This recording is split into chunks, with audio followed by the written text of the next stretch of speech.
नमस्कार. बुधभूषण छत्रपती संभाजी महाराजांनी लिहिलेला संस्कृत भाषेतील खंड.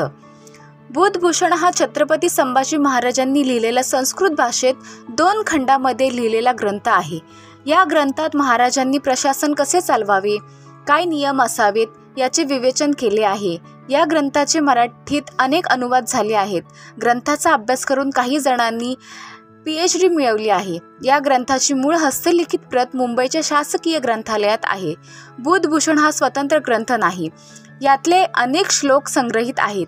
हा ग्रंथ लिहिण्यापूर्वी संभाजी महाराजांनी मनुस्मृती, महाभारत, कामंदकीय नीतिसार, विष्णू धर्मांतर पुराण, मत्स्य पुराण आदी प्राचीन ग्रंथाचा सखोल अभ्यास केला असला पाहिजे. विविध पुराण ग्रंथातून संभाजी महाराजांनी राजनीती या विषयाला धरून निवडलेले श्लोक त्यांचे सुयोग्य वर्गीकरण करून व विषयानुसार शीर्षके देऊन या ग्रंथात समाविष्ट केले आहे.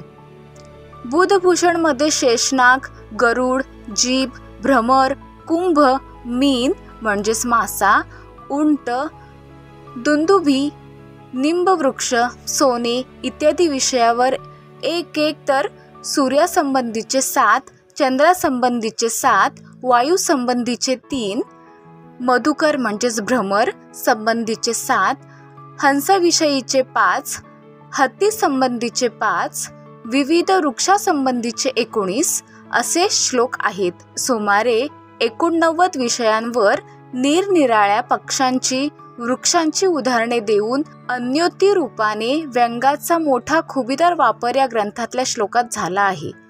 धन्यवाद.